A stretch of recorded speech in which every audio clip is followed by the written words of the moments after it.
The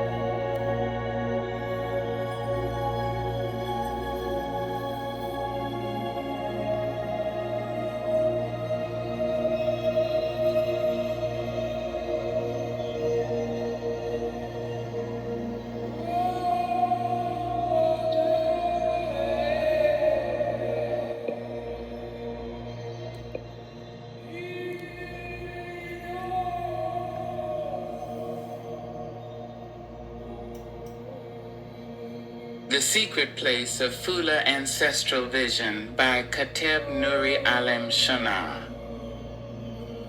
12 days ago, I was awakened by a vision so vivid and sacred it could only be a calling. The ancestors came to me in a dream, cloaked in mist and moonlight.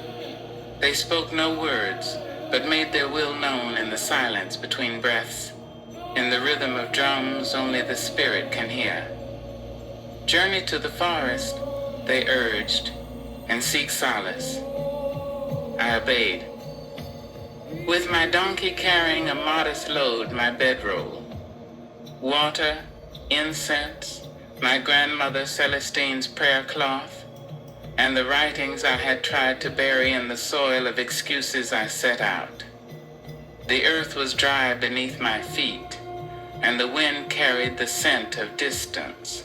On this journey, I was not just a man, I was the prayer of my grandmother walking, the answered cry of my mother's midnight intercessions, the breath of my ancestors reborn to remember. The road was long and thick with trials. First, I lost my footing while crossing a stream, my satchel spilling into the waters. I chased it like I was chasing pieces of myself. That day I learned.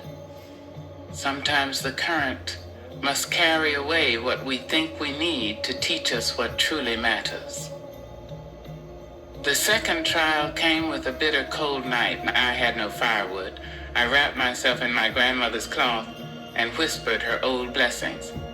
As I shivered beneath a tree, I realized warmth doesn't always come from flame. It comes from remembrance. Third, I was met by a traveler who offered me sweet bread but mocked my purpose.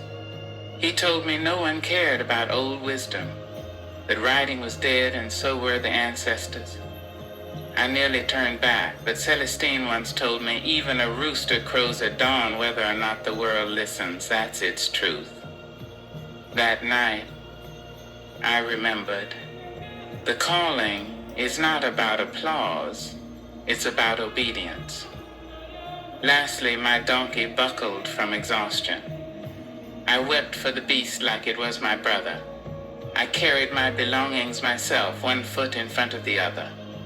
That's when I remembered what my mother used to say. When your legs give out, your spirit will carry you. And it did.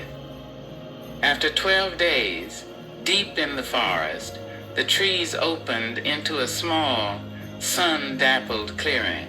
I felt it in my bones. This was the place, the sacred hush. I laid my cloth on the ground, blessed the soil with water and ash, then lit incense, sage, frankincense, and myrrh. Smoke curled upward like the ancestors reaching down. I whispered, "This is holy ground." I sat cross-legged, breathing in stillness. Slowly, I drifted inward. The trees faded, the world softened, and before me she appeared. A woman, but more than a woman. Her face was adorned with white dots, each one pulsing like a star. Her arms bore tribal markings that glowed blue, like veins of light. Her necklaces, bracelets, earrings, they shimmered with celestial fire. She said not a word, but the air thickened with her presence. I began to cry, not from fear, but from recognition. It was like looking into a mirror of my soul's origin. Without her lips moving, she spoke. "You are not forgotten. You are not forsaken.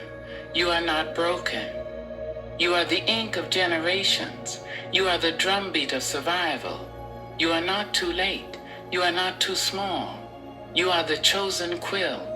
We have waited for your voice. Then from the shadows, they came. African dancers wrapped in cloth the color of sun and dusk. They circled me in motion and rhythm, burning sage, frankincense, and myrrh until the night smelled like memory and prayer. The forest echoed with the sound of feet on earth, of joy older than pain. I was paralyzed in my body, but my soul soared. In that moment, I was no longer in the world. I was in the secret place. This place, this realm, is not made with hands. It is carved by spirit, shaped by prayer, opened by submission. This is the place my praying mother taught me about in whispers over rice and greens. This is where Celestine would go when she stopped stirring the pot and stared off through the window. This is where time folds, where wounds mend, where clarity reigns. This is where broken men remember they are kings, where wounded women are crowned queens. This is where the soul receives its name again. I had tried to run, I had resisted the call. Like Jonah, I fled. Jonah, the man who boarded the ship, not to journey, but to escape, and the storm came. Life tossed him overboard. The whale swallowed him whole, and in that belly he lived. I too lived in a belly not of a fish, but of depression, self-doubt, addiction to validation, fear, and self-sabotage. And in that darkness I heard the whisper of the Creator. Right? But I didn't want to. Right? I said I'm unworthy. Right? I said I'm broken. Still, I was spit back onto shore, and I knew I could not run anymore. I am not holy. I am not perfect. I am not better. But I am chosen not because I am more, but because I was willing. Chosen to write, chosen to remember, chosen to restore. Why me? Maybe because I carry the silence of so many men who were never taught how to speak. Maybe because I am the bridge between Celestine's prayers and my son's future. Maybe because I walked through fire and didn't burn, because the words in me were soaked in the oil of anointed ancestors. Maybe because I am the echo of voices silenced too soon. Maybe because I was willing to go into the forest when others stayed in the village. Or maybe, just maybe, because the Creator needed someone broken enough to be open. Let me tell you a folklore my grandmother Celestine shared with me, one passed down by the griots. There once was a man named Sori who lived alone in the highlands. He was known as the quiet one, never spoke, always carved sticks into stories with no words. One day, a great drought struck the land. The griots lost their voices. The drummers broke their drums. The singers wept in silence. But Sori, he kept carving. One day a child stumbled upon one of his carvings and felt joy. The child danced, and then another child came, and then the elders, and though no word was spoken, healing came. The lesson, not all scribes write with ink, but when the soul speaks, even silence becomes scripture. I am Sori, I am Jonah, I am Kateb, I am the vessel. And to you, reader, if you felt forgotten, forsaken, too broken to matter, I want you to know there's a secret place waiting for you. Go into your forest, burn your incense, cry your tears, sit still. You'll find her, or she'll find you. And when she does, may you hear her say, "You are enough. You are called. You are the answer to someone's prayer." So take heart.